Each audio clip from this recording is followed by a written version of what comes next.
Impresa e territorio, e questo è il tema dell'incontro che si è svolto stamani a Casteltermini, che ha visto la presenza del presidente nazionale di Confindustria Carlo Bonomi in visita in Sicilia in diversi capoluoghi, fatto che non succedeva da tanti anni nella nostra isola. L'iniziativa ha visto il saluto introduttivo del titolare della Joyplast Sergio Messina, azienda presente nell'Agrigentino da oltre 40 anni, quindi l'intervento dell'Agrigentino Antonio Siracusa nella sua qualità di vicepresidente di Sicindustria, che ha avuto parole molto forti verso il reddito di cittadinanza, delle competenze degli uffici del lavoro, del fatto che il nostro territorio è carente di infrastrutture e che oggi i costi energetici stanno minando pericolosamente la stessa vita delle aziende isolane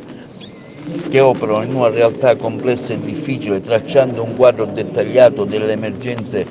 del territorio al presidente di Confindustria Bonomi. La manifestazione si è conclusa con l'intervento del presidente nazionale di Confindustria Bonomi, che ha fatto un quadro ben preciso delle difficoltà che al momento stanno attraversando le aziende non solo siciliane ma italiane per via del caro costo dell'energia elettrica.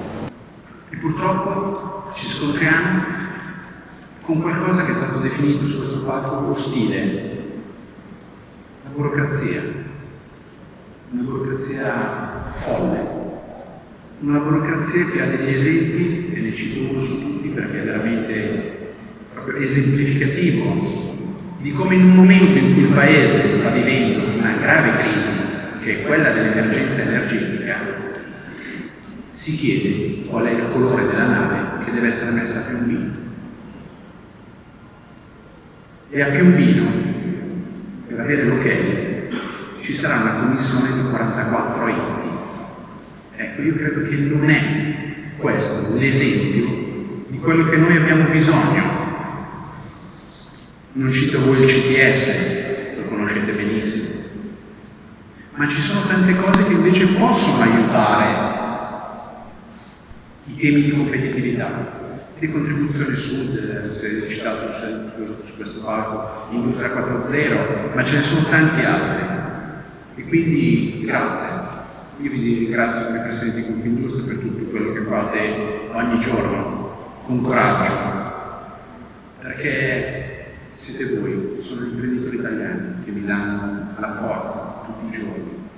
di combattere per difendere l'idea di industria in questo Paese e perché mi rendete così orgoglioso di rappresentarvi, di rappresentare un centro imprenditoriale che fa dell'Italia la seconda manifattura d'Europa, dietro quella tedesca. Ma io sfiderei gli imprenditori tedeschi a fare secondo nelle nostre condizioni. Se solo ci permettessero di lavorare con le stesse condizioni di competitività che hanno i nostri colleghi degli altri paesi, noi faremmo primo, ma non in Europa. Saranno primi al mondo, perché quando giro l'Italia, ieri, oggi, anche in Sicilia, sentendo le testimonianze dei miei colleghi, ci sono delle imprese meravigliose,